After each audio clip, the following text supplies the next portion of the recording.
Good morning, everyone, and welcome to the class. We are doing the revision of the chapter Traders, Kings, and Pilgrims. And in this chapter, we have started our discussion about the story of silk and Silk Route.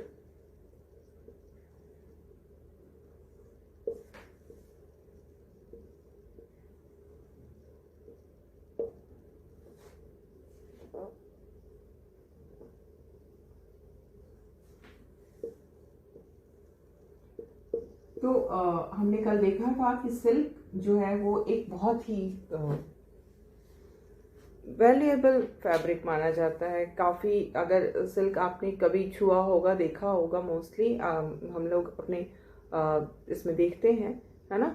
तो इसमें हमने देखा है कि किस तरह से जो सिल्क होते थे, के कपड़े जो होते हैं वो बहुत ही ज़्यादा स्मूथ होते हैं और काफ़ी शाइनी होता है और कलर्स भी इसके बहुत ही ब्राइट होते हैं। और ये सिल्क जो है वो हमेशा, आज भी, अगर आज के समय में भी हम देखें तो ये जो फैब्रिक है इसको काफ़ी वैल्यूड फैब्रिक माना जाता है। रिचनेस का एक ये सिंबल माना जाता है ना।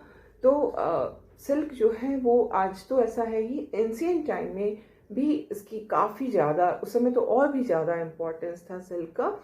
तो सिल्क जो है बनाने का जो तरीका होता है वो बहुत ही कॉम्प्लिकेटेड होता है। It's not an easy method to make silk बनाना, ठीक है। और सबसे पहले तो क्या होता है कि सिल्क वर्म जो होते हैं ना, उनके कोकून से रॉ सिल्क को एक्सट्रैक्ट किया जाता है।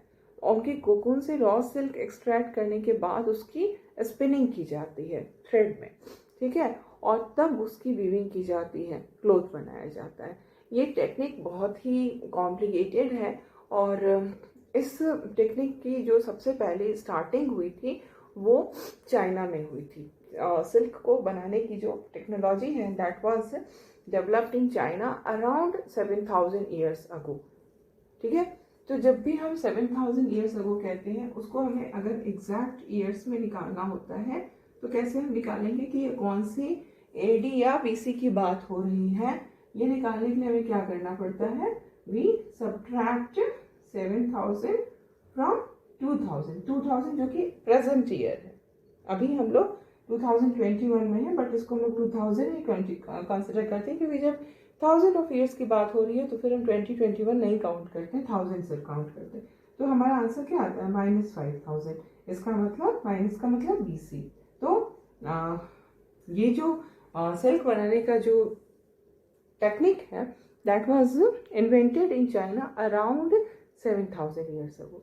और उस समय जो ये सिल्क बनाने का तरीका था, इसको बहुत ही सीक्रेट रखा गया था चाइना में। चाइना के बाहर इसको बिल्कुल भी किसी को भी नहीं पता था कि सिल्क कपड़े के बारे में भी no one was knowing anything about the silk fabric and they were not knowing the method to make it, है ना।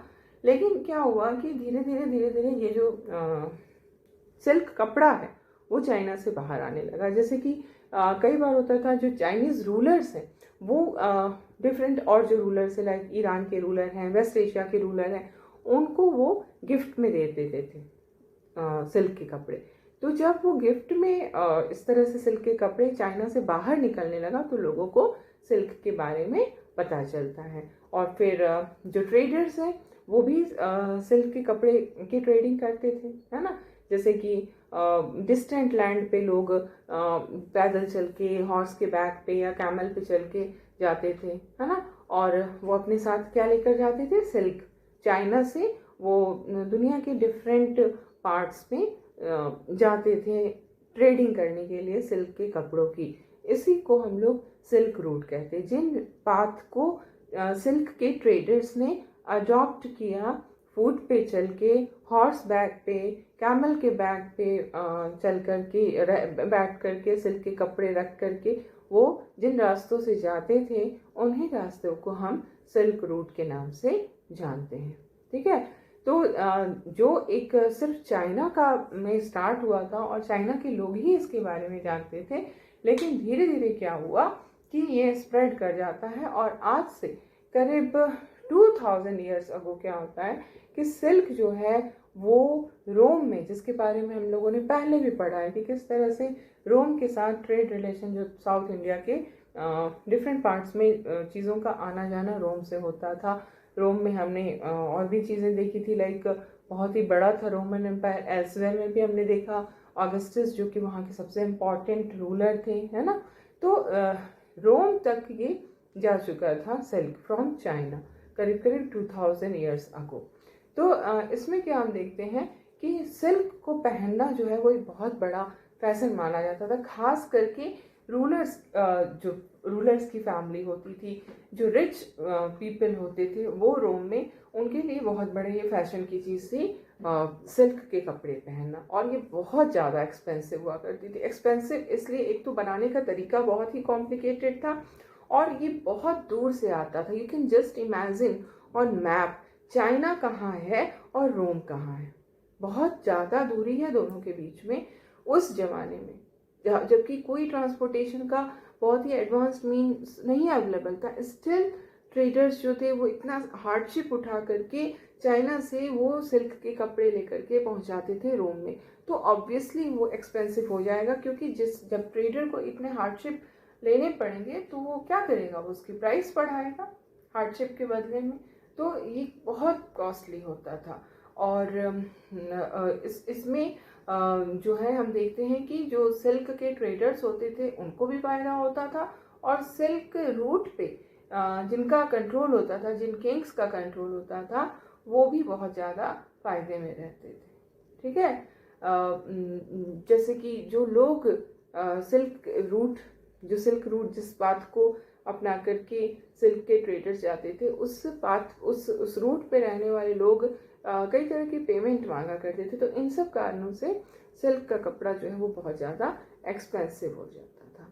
ठीक है, और सिल्क का कपड़ा तो एक्सपेंसिव होता था, इसके साथ ही साथ एक चीज़ और हमें देखने को मिलती है कि जो किंग्स होते थे ना, they wanted to control large portion of the route. जितना ज़्यादा पोर्शन वो सिल्क रूट का कंट्रोल कर सके उतना ज़्यादा पोर्शन वो कंट्रोल करना चाहते थे, क्योंकि उनको लगता था कि जितना उनके कंट्रोल में आ जाएगा रूट, उससे क्या होगा कि जो सिल्क ट्रेडर्स वहाँ से आना जाना करेंगे उनसे वो टैक्सेस लेंगे, ट्रिब्यूट्स लेंगे, गिफ्ट्स लेंगे, और इस तरह से वो उनके लिए प्रॉस्पेरिटी का रीज़न बनेगा। और होता भी था।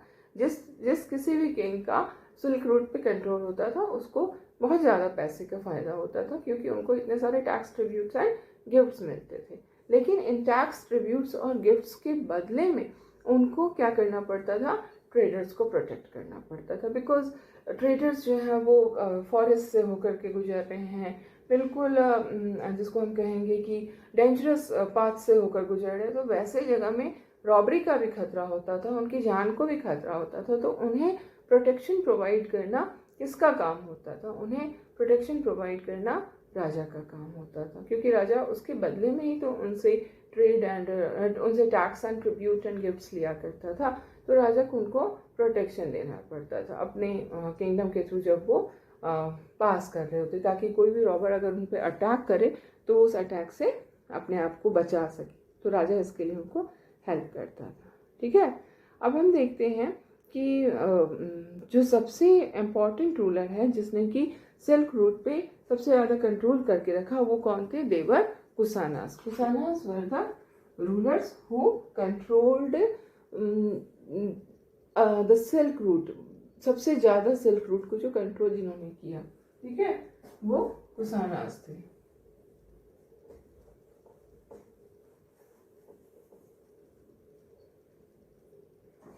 देवर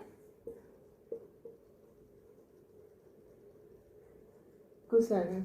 अब ये जो कुशानास थे ये कहाँ के रूलर थे? ये सेंट्रल एशिया और नॉर्थ वेस्ट इंडिया पर इन्होंने रूल किया था आज से करीब करीब 2000 years ago. Central Asia and north west India.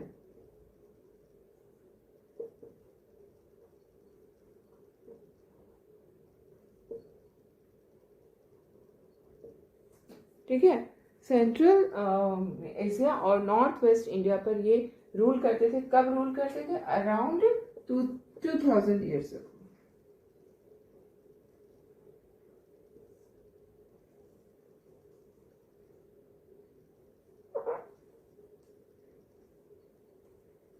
ठीक है। तो ये हमारे कुसानास थे, और इन कुसानास का जो कुसान डायनेस्टी थे, इनके दो मेजर सेंटर ऑफ पावर थे, जिसमें कि पेशावर और मथुरा सबसे इम्पोर्टेंट है। और इस पेशावर और मथुरा के अलावा तक्षशिला भी जो था वो इनके किंगडम का एक इम्पॉर्टेंट सिटी था। तो तीन इम्पॉर्टेंट सिटीज के बारे में हम लोग जान रहे हैं, पेशावर, मथुरा एंड तक्षशिला। ठीक है, कौन से तीन जगह थे? वो थे पेशावर,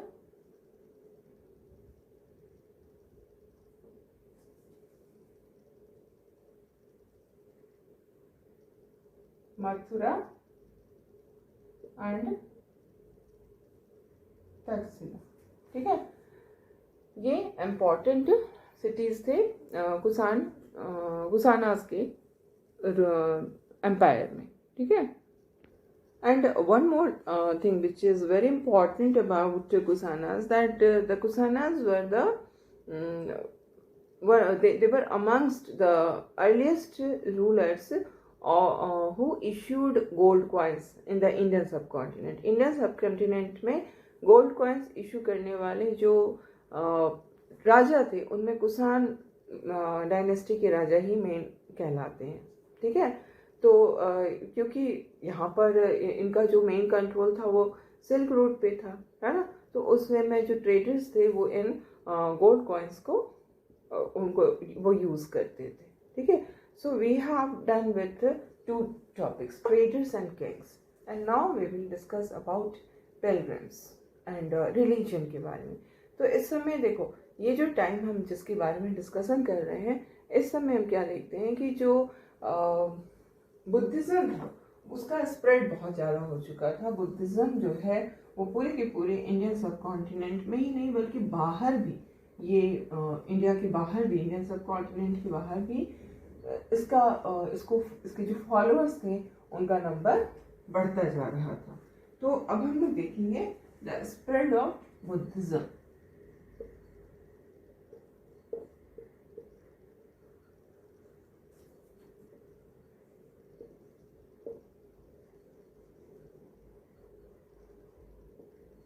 ठीक है, अब स्प्रेड ऑफ बुद्धिज्म में हम क्या देखते हैं कि इसमें भी कुषाण रूलर जो थे, कनिष्का, जिन्होंने आज से 1900 ईयर्स अगो रूल किया था, उन्होंने एक बुद्धिस्ट काउंसिल ऑर्गेनाइज किया था।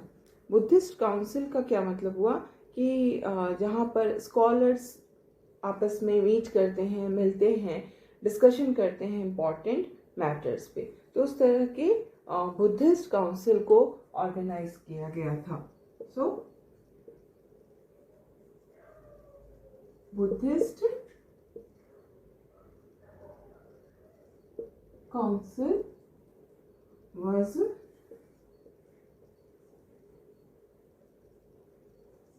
organized by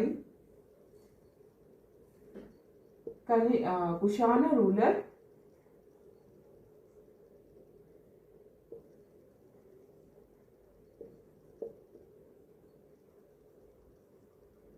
Kanishka. ठीक है, कनिष्का ने इसको ऑर्गेनाइज किया था कब? 1900 ईयर्स अगो। और what do you mean by Buddhist council? जिसमें कि जो इंटेलेक्चुअल्स होते हैं और स्कॉलर्स होते हैं, उनकी मीटिंग होती थी, वो इम्पोर्टेंट मैटर्स पे डिस्कस करते थे। इसी में हम एक और चीज़ देखते हैं कि अश्वघोष नाम का एक पोएट था जिन्होंने बुद्धा की बायोग्राफी लिखी थी। This is important for you. Okay, अश्वघोषा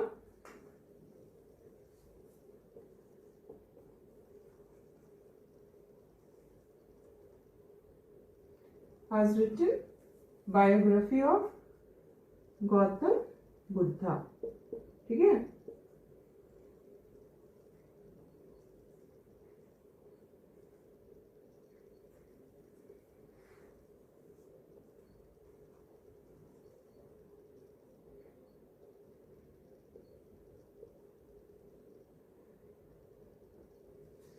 okay, तो अश्वघोष ने गौतम बुद्धा की बायोग्राफी लिखी। और इसके अलावा हम और भी चीज़ें कुछ हैं जो कि हमारे लिए जानना ज़रूरी है। और वो ये है कि इस बायोग्राफी का नाम क्या था। The name of the biography was Buddha Charita.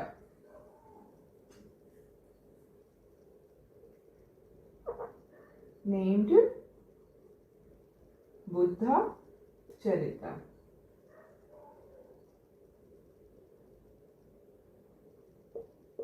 Buddha Charita नाम की उन्होंने बायोग्राफी लिखी थी गौतम बुद्धा की, ठीक है। और अश्वघोष ने संस्कृत में लिखा, और इसी समय जो अदर बुद्धिस्ट स्कॉलर्स हुए उन्होंने भी संस्कृत में ही लिखा। जैसे कि अगर हम लोग गौतम बुद्धा को देखते हैं तो ही यूज्ड द लैंग्वेज प्राकृत, है ना, उन्होंने प्राकृत लैंग्वेज को यूज़ किया था। लेकिन जैसे अश्वघोष जैसे जो स्कॉलर्स थे दे यूज टू राइट इन संस्कृत, ठीक है। अब इसी समय हम क्या देखते हैं कि ये जो टाइम था इसमें जो बुद्धिज्म है वो दो पार्ट में बढ़ जाता है, एक महायान बुद्धिज्म और एक हीनयान बुद्धिज्म, दो पार्ट में ये डिवाइड हो जाता है। अब इन दोनों पार्ट में जो डिवीज़न होता है इसमें क्या होता है कि कुछ बेसिस पे डिवीज़न हुआ। क्या डिफरेंट था इन दोनों में, महायान में और हीनयान में। तो महायान जो था उसके अंदर कुछ ऐसी चीज़ें थी जो कि हीनयान में नहीं था। जैसे कि हम क्या देखते हैं कि शुरू में बुद्धा की जो प्रेजेंस था ना उसको उनकी स्टैचू नहीं बनाई जाती थी, उनको कुछ साइंस के थ्रू, सिंबल्स के थ्रू दिखाया जाता था, ठीक है। जैसे कि उनके स्कल्पचर नहीं बनते थे, उनकी मूर्ति नहीं बनती थी। लाइक एक जो बुद्धा के बारे में देखते हैं कि जहाँ पर उनको एनलाइटनमेंट मिला था पीपल पेड़ के नीचे, है ना, पीपल के ट्री के नीचे उनको एनलाइटनमेंट मिला था। तो ये जो पीपल के ट्री का जो फोटो दिखाया जाता है जहाँ पे उनको एनलाइटनमेंट मिला, तो उनके पीपल के पेड़ के नीचे एक खाली सीट है, वहाँ पर गौतम बुद्धा की स्कल्पचर नहीं बनी हुई है। तो पहले क्या होता था, ओरिजिनली गौतम बुद्धा का स्कल्पचर नहीं बनता था बल्कि उनको कुछ साइंस एंड सिंबल्स के थ्रू ही दिखाया जाता था, ठीक है। तो यहाँ पर हम लोग पहले तो ये लिख लें कि बुद्धिज्म जो है वो दो पार्ट में बढ़ चुका था।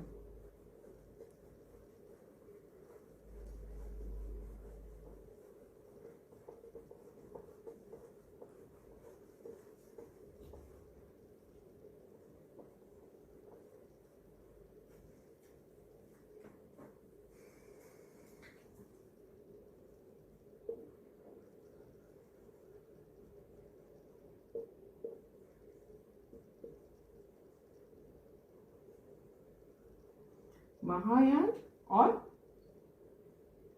हीनयान।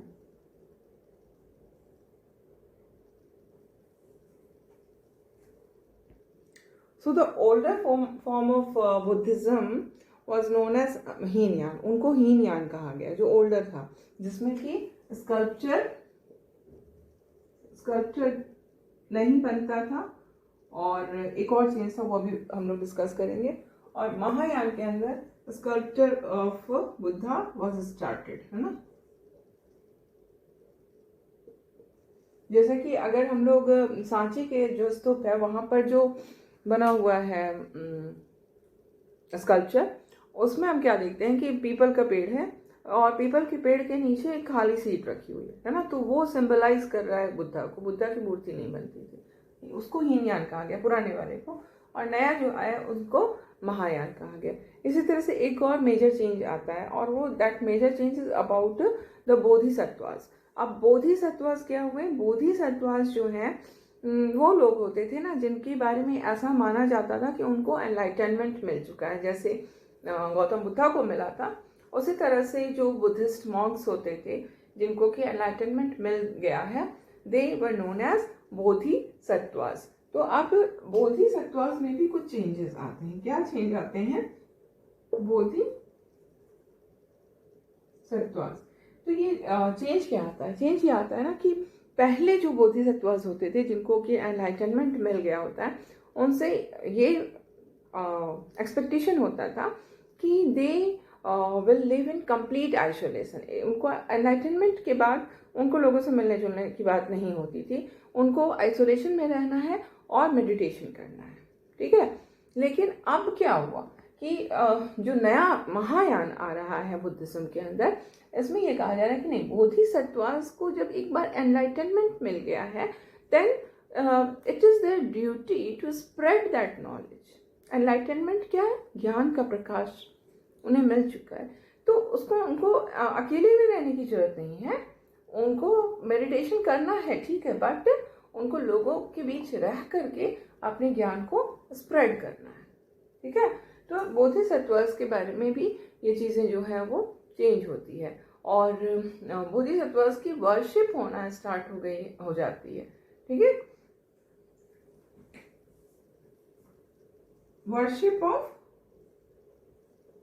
बोधिसत्वर्स, ठीक है। और यहाँ पर जो बोधिसत्वर्स हैं वो कहाँ रहते थे? वो बिल्कुल आइसोलेशन में रहते थे।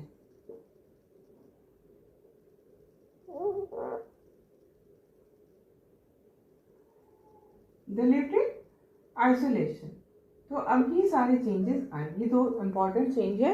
और इसके अलावा हम क्या देखते हैं कि जो महायान है उसका जो स्प्रेड होता है वो सेंट्रल एशिया और चाइना, देन कोरिया और जापान में होता है, ठीक है। कहाँ होता है?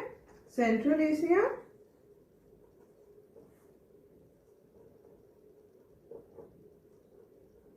चाइना, कोरिया एंड जापान, इन जगहों पर महायान का स्प्रेड होता है। And what about Hinayana? Hinayana का स्प्रेड कहाँ पर होता है? हीनयान का जो स्प्रेड होता है वो ज़्यादातर साउथ ईस्ट के डायरेक्शन में होता है। लाइक जब इंडियन सब कॉन्टिनेंट को हम लोग देखते हैं तो उसके सदर्न और ईस्टर्न पार्ट, साउथ ईस्ट में होता है। लाइक श्रीलंका है, देन म्यांमार है, थाईलैंड है ना, इन सब जगहों पर होता है। श्रीलंका,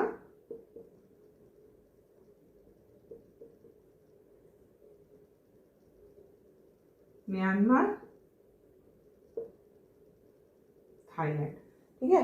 तो अगर देखा जाए तो देखो ये जो जगह है ना, central Asia, China, Korea, Japan, ये सब जो है वो हमारे इंडियन सब कॉन्टिनेंट के नॉर्थन पार्ट में, ऊपर के पार्ट में पड़ रहा है, नॉर्थ ईस्ट हम कह सकते हैं। और ये जो जगह हैं they are in the south east direction. तो इस तरह से ये इधर हीनयान आता है और उधर महायान। और इसी हीनयान का एक और नाम है, ठीक है, इसी हीनयान का एक और नाम है जिसको हम क्या कहते हैं? Theravada. Theravada is another name for Hinayana, ठीक है, थेरावाडा। तो इस तरह से ये मेन डिफरेंसेस अगर हम इसको बता सकते हैं कि महायान और हीनयान के बीच में क्या क्या डिफरेंस था, ठीक है। अब इसके बाद कुछ और चीजें हैं जो हमें देखनी है। अब जो बुद्धिस्ट मॉन्क्स थे, जैसे कि हमने पहले के चैप्टर में भी जब बुद्धिज्म पढ़ा तो उसमें भी हमने देखा ना कि मॉन्क्स के रहने के लिए मतलब प्रॉब्लम आती थी, because they left their home and now they are without home.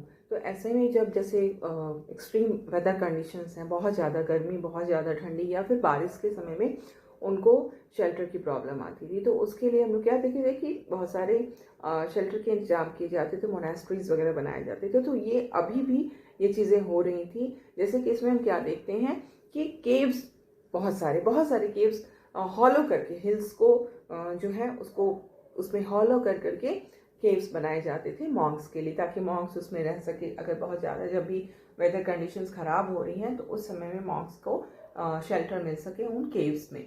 और ये जो केव्स हैं वो ज़्यादातर हमें कहाँ मिलते हैं? वेस्टर्न और southern part of the country, west और साउथ में। एंड ये जो केव्स कैसे बनते थे, कौन बनवाता था? मोस्टली बनवाने वाले किंग एंड क्वीन होते थे। किंग और क्वीन के आदेश पर, उनके ऑर्डर पर बनता था। कई बार मर्चेंट्स भी बनवाते थे और फार्मर्स भी बनवाते थे फॉर बुद्धिस्ट मॉन्क्स, है ना। और ज़्यादातर जो केव्स होते थे वो कहाँ पर लोकेटेड होते थे? पासेस के पास। पासेस क्या हुआ? जैसे कि पहले भी I told you earlier also, जैसे कि कोई बहुत बड़ा माउंटेन रेंज है ना, यहाँ से लेकर वहाँ तक बहुत दूर तक माउंटेन रेंज फैला हुआ है। अब माउंटेन रेंज के बीच से कुछ कभी कभी क्या होता है, एक नैरो लेन होता है, एक पतला रास्ता होता है, बहुत ही पतला सा सकड़ा सा एक रास्ता होता है जिससे हम इस पार से उस पार जा सकते हैं। उसी को हम पास कहते हैं। आई एक्सप्लेन्ड यू अर्लियर ऑल्सो, है ना।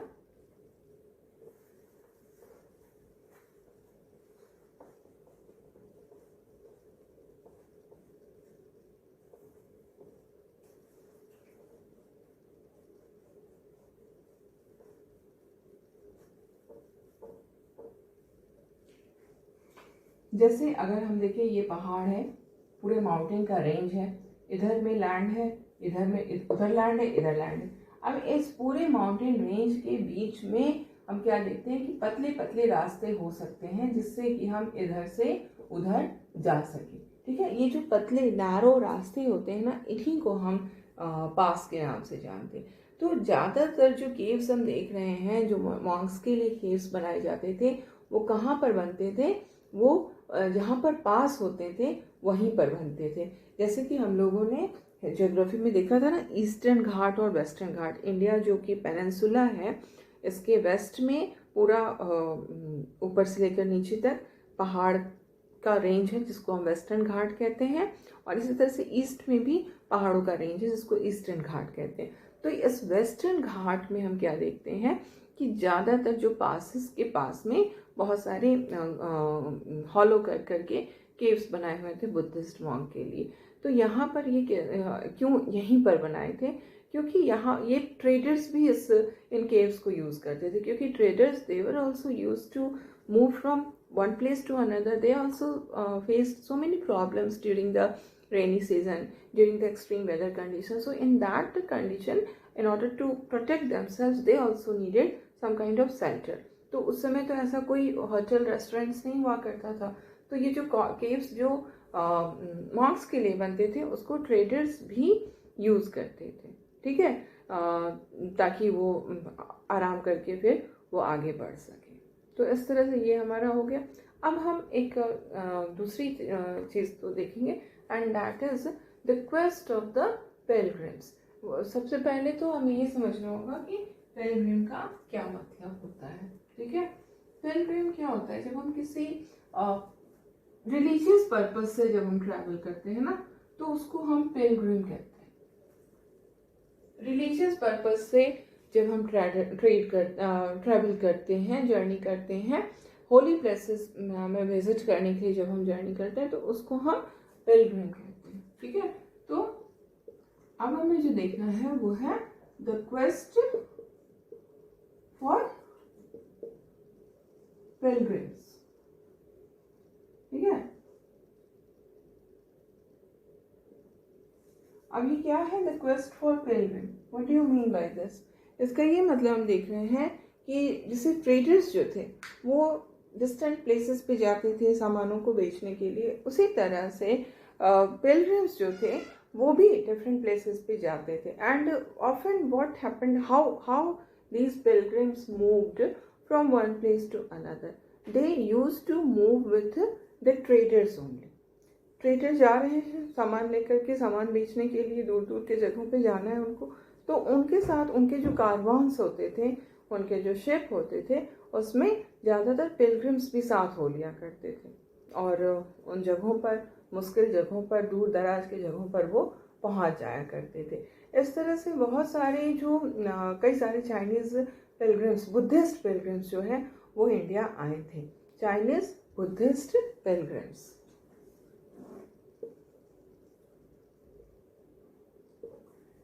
चाइनीज बुद्धिस्ट पिलग्रिम, इसमें जो एक बहुत ही इम्पोर्टेंट पिलग्रिम थे वो थे Fahien. He was known as Fahien.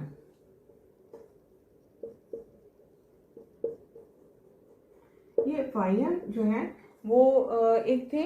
उनके अलावे एक और जो चाइनीज बुद्धिस्ट पिलग्रिम्स थे, उनका नाम था ज़ुआनज़ैंग।